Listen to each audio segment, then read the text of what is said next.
Ikea came to ArtRebels headquarters to get a little inspirational presentation about ArtRebels and trailer park.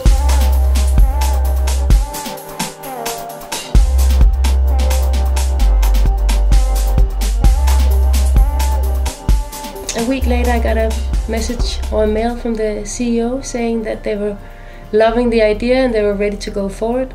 I think this is going to be a really interesting kick-off to a really fun collaboration project.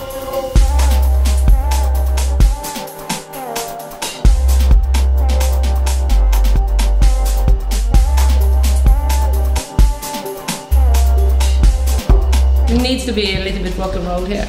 But it could also be new furniture that you remix yourself. Yes. They give us questions that we haven't thought about before, and it opens my eyes a little bit.